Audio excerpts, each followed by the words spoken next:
Hello everybody and welcome back to For the King with me today, everyone. Episode 4, recording session 3. It just had a little bit of a derp, had a real bad moment. Capture card screwed up, I have no idea what's going on with it.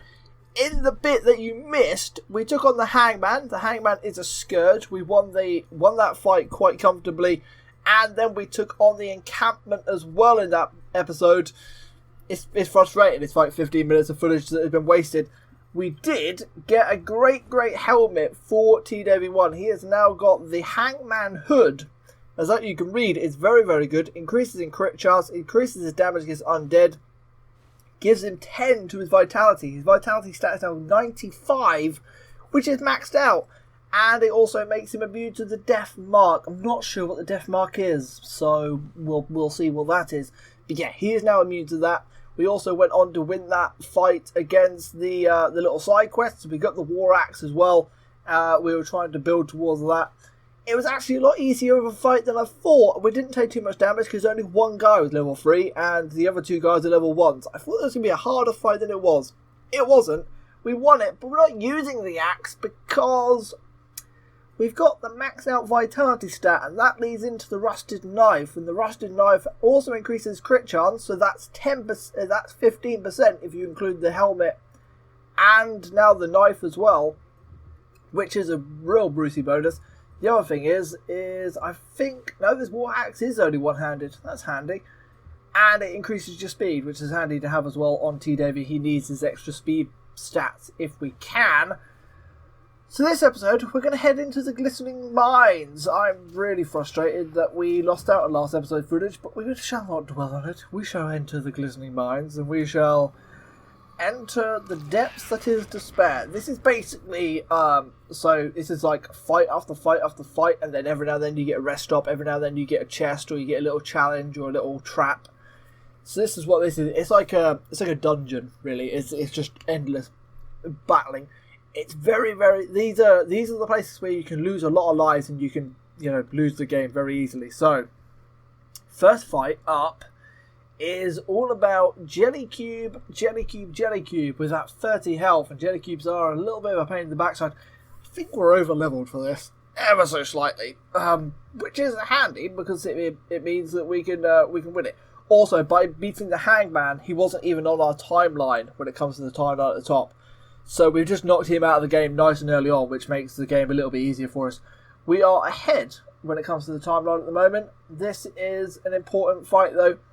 What way do we want to be going? So you are going to be attacking next. So if we do a nice little charge attack against you, we can do 11 damage. We can then get Vila to do, if she does a perfect aerial blast attack, she will damage all 3 of the guys and only do 1 damage to the goblin, which will knock the goblin out. So we're going to drop a couple of focus points into you and do a nice area attack. That is him out of the way. We've softened up the hag and we have softened up the Jelly Cube. We could just wipe the hag out of this fight, but I'm not sure if she's going to do much damage or not, and I would like to get a good chunk of damage into the jelly. So I'm going to attack the jelly. That is a bad roll, and that is a blocked attack. That is a waste of everything, really. 3 damage. 3 damage we were going to take either way, but we're now going to get damage from the... See, I don't want to attack the hag and waste 11 damage, so we're going to attack the slime instead. That is 7 damage from the cube. We will now attack the hag with yeah, do we? Yeah, we do. Do that. Take the hag out. Get the hag out. Get down there. Get down the little hole. Goodbye. And brilliant. We've just been poisoned. Not exactly what we want. Now, time for the Jelly Cube. Just got a shit ton of attacks until he attacks next, so we just keep spamming away with the attacks. I will just drop a... we're going to use a Palax. Is that how you say it? A Palax, because it removes poison, it removes bleeding, so we're just going to use one of them to get the poison straight off Seaboard. We don't have any others on the other character at the moment. I should have shared them about a little bit, so we can handle that a little bit better. Then we're going to drop 11 damage in. And that is the slime out of the way. Before we continue and ready up, we will collect all of this stuff, so we'll share the gold around. We will take 1 permanent armour. That is kind of straight out to Davy, so he can tank a little bit better. Salty Jawbreaker.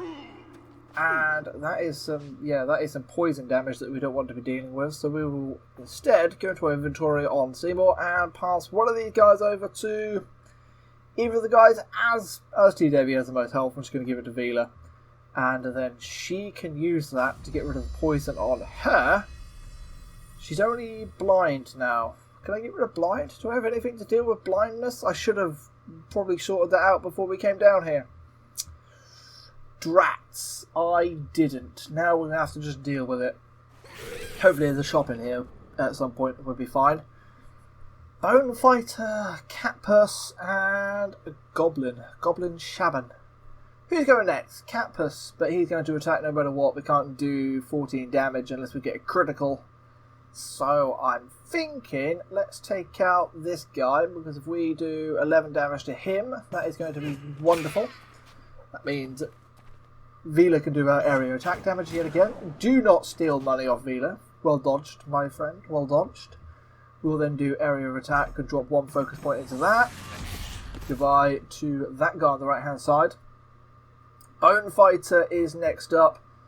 We could do 11 damage to the Cat Purse with Seymour, we know that. So we're going to go for the stab on the Bone Fighter. See if that comes off. It does. That is him out of the way, meaning Seymour has the job of finishing off the Cat Purse, which he does, and to drop the focus into it to make it a little bit easier for us.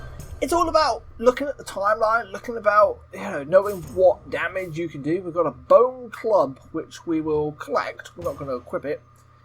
Resistance, talent, and luck. We're not all about the talent and luck, really, so I'm not even sure I want to equip it on any of the guys. I'll collect it. I don't really want to equip it. We will collect the Portal Scroll as well. They are handy dandy. Poisoned, but also slightly recovered his health, so it doesn't really matter. Now we have that out of the way. We have a chest. Now, normally what you can do is you can either bash it or you can use lockpicks. We're going to lockpick it, because that is the way to go. Let's share the 16 gold around. Have another Portal Scroll that we will collect and pop on that guy. Faded Pearls. 1 magic damage, 1 max focus, a curse to immunity and resistance. That sounds like a Vila thing to me. And here is a torch that increases your firing distance, which is handy to have. And it does 11 physical damage and a chance to burn people. It's also breakable. We will collect. We're not going to be using that. We might equip it when we're walking around the map to try and help us find stuff, which would be handy for the side quest that we have. Now we have a trap that is here. We don't have anyone who's exactly... I suppose Seymour is the best. Can we drop one of you to get some focus points? Yeah, because I want to make that a little bit of a higher chance. I don't want to be dealing with extra damage in a trap situation. There's no need for it. Just get me past the trap and then we'll be fine. You are immune to that. You are immune to that. Excellent. We now got a Godsbeard. I'm just going to ready up. Oh no, I've got my mouse all over the inventory. I don't like that. That is one thing I don't like about this game. He just punched him. He just went for a punch. He just locked over there, went, I want to punch you. Very, very good. Very, very nice. He has this. So any non-perfect attack, he's going to evade it. So we've got to be careful with that guy. Who's going next? You are going next. Can we do 16 damage to you in time? I think we can, so we're going to try and take you out of the fight. Which means we will do you. We've now got slightly higher... Why are we doing slightly more damage to you? I think we've leveled up. We have leveled up, which means we're doing more damage, which is excellent to see. 9 damage to you. Thank you very much. Goodbye. And now T-Davy can attack whoever the frick he wants. I'm going to take on the Imp because he has the easiest one to get a max roll on, which is that right there. And we're going to allow the Bat to do its worst. And that's a Steadfast. That means no damage to T-Davy on that one. And get knotted, Mr. Batty. I'm going to stab him, fire some magic at him, and try and blast him to smithereens, which we do. Thank you very much for that one, Vila. The bones pop all over, but their bones look bigger than the bat. Why should bats have that big of a bone, really, game? Sure. Share the pointless amount of gold. And as we don't really have a hat on most of these guys, I'm just going to stick a hat on Vila, because why not? She's got a decent amount of resistance when it comes to magic so far. Not too bad. And now this is the point where we can party rest up. Do we want to be using a camp? Do we want to be resting up? Yeah, let's rest up. There's no reason why not to. Doesn't remove the curse, which is a shame. It does recover all the health and gets you some focus points back, which might be handy because we're going to be facing some bigger and stronger guys as we go into the second level of this dungeon. You're going to be attacking next. You are the Chaos Shadow Soldier. Soldier? Is that how you spell soldier? Okay. Trick Wondershare is the guy we're going to attack. We're going to get him out of the way and softened up first. That free resistance might cause us a little bit of trouble. Oh, that's a spinny attack. Look at you with this spinny attack doing some damage. And that will ignore resistance and kill you if we get a perfect roll. Let's drop one into it. Blast. Only 3 damage, meaning we're going to have to deal with him hitting us with that. That's a good little dodge from Vila. Who do we want to target now? We can do 11 damage with a stab. We have the option, we could just go for the Chaos Soldier. He's going to attack no matter what. We can't do 16 damage unless we get a critical off. So we're just going to go for the stab and do 11 damage to the guy in the middle. Let the Bone Fighter hit us. 9 damage is a little bit juicy to DW. We can then allow Seymour to polish off this guy who's going next. Thank you very much for that. He can get yeeted out of here with that little stab.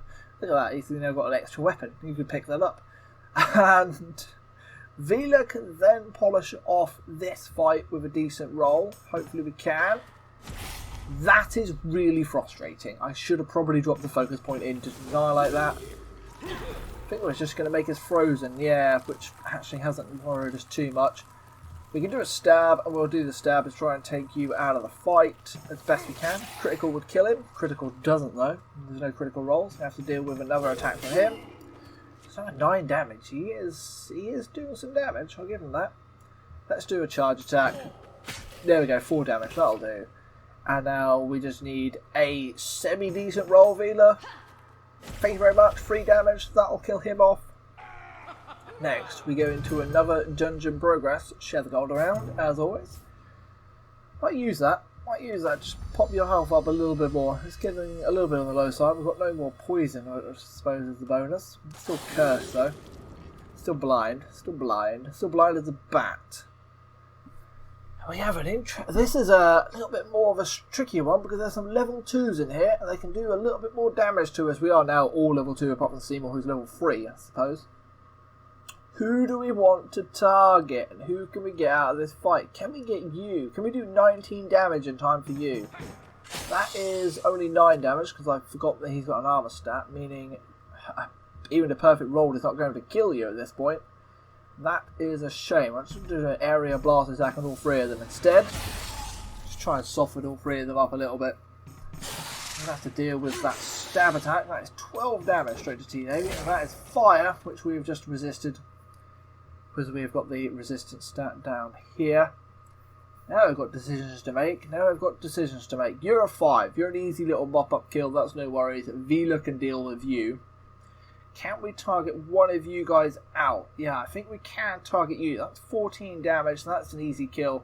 That's 14. That's 11 damage. Because we're doing extra damage to the guy because he's an undead enemy. So we'll just do this 14 damage. Take the extra bonus. And now you have the chance of doing some damage against some other guys. What do we want to be targeting? That's an interesting one. We can't do enough to get it to the point where Vila can AoE all 3 of them. So I think we're just going to take the guy with the resistance armor out of the match. Because he's the one who could resist this area attack blast from Vila. She just tried to... Oh, 4 damage? Really? Good dodge. That's his attack voided. And we've just been poisoned again by another jelly cube, which we don't have anything to deal with that. So you can just get stabbed nice and hard. Thank you very much. 11 damage into you. You can then go and get stabbed as well. I want to charge the cube. 8 damage. And now Vila just do some sort of good roll here. We'll finish the job. 4-4 will do the job. Thank you very much. A little bit rusty, a little bit uncouth. Did pick up a quite nice little fishing coat though, which Vila has no armour at all at the moment, so we're just going to pop it on Vila, and she does extra damage to water, which will be a bonus for us. And none of the guys need this kind of boots because we don't really care about that. So we're going to ignore that and leave that one alone, as the poison ticks another 3 damage off us, which we don't particularly need. But here is the shop. Finally, a shop that we can use to pick up some juices. I am going to leave it as a cliffhanger though, and I'll end the episode here. Thank you very much for watching. I have been TD1. This is For the King, episode 4, recording session 3. I'll catch you in the next one. Like and subscribe, and as always, peace out.